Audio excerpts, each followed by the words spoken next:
भैया लोग कलयुग आइल नहीं खे, लेकिन एकर गाना सुनला के बाद लागता कि सतयुग आ गइल बा।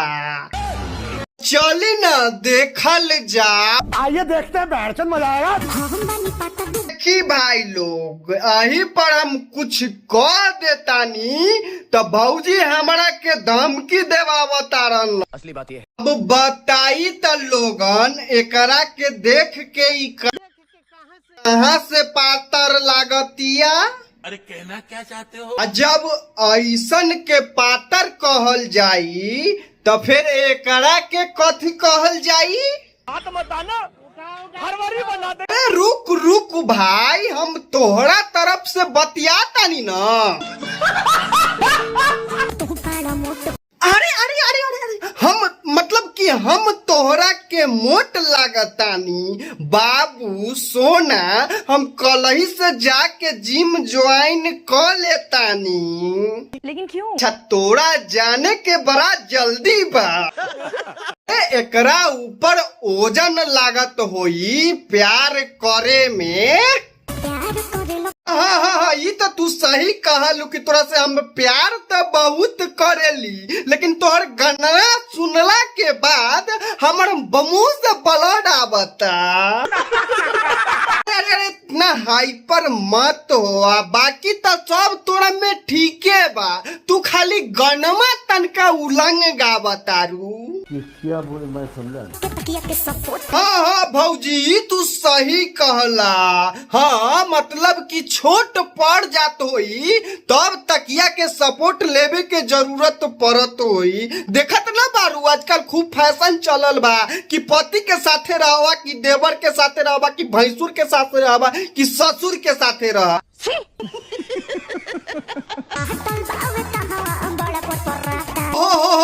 भौजी फाट गइल बा। अच्छा रुका, हम कोनो छिनरा देवर के लेके आबा तानी तो तोहर सिलवा देतानी। बात कर रहे न होता ना तो बर्फ से काम चलाबा। अरे बाप रे, ये तो धोती खोल रहा है। लेल हम कहले रही कि मत ऊपर चढ़वावा, लेकिन तोरा तो बिना ऊपर चढ़वाले मन के शांतिये न मिलता। गजब बेइज्जती है ना। दिल गलती से माल जगह ले पहुंच गई, ओइ दिन 9 महीना के बेड रेस्ट मिल जाई। तोबा तोबा। तोरा ई बतिया के एहसास होई कि हम का कहत रहली ह। देखा आपने लापरवाही का नतीजा है।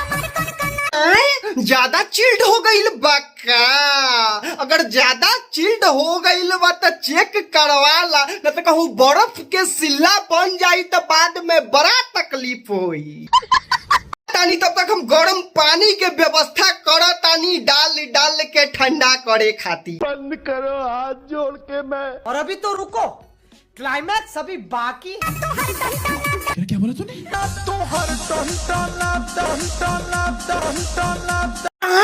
ये बात तोहरा कैसे पता चल गई हो? अब हमरा हकीकत बुझाल, तोरा टावर में बहुत पावर बा हो।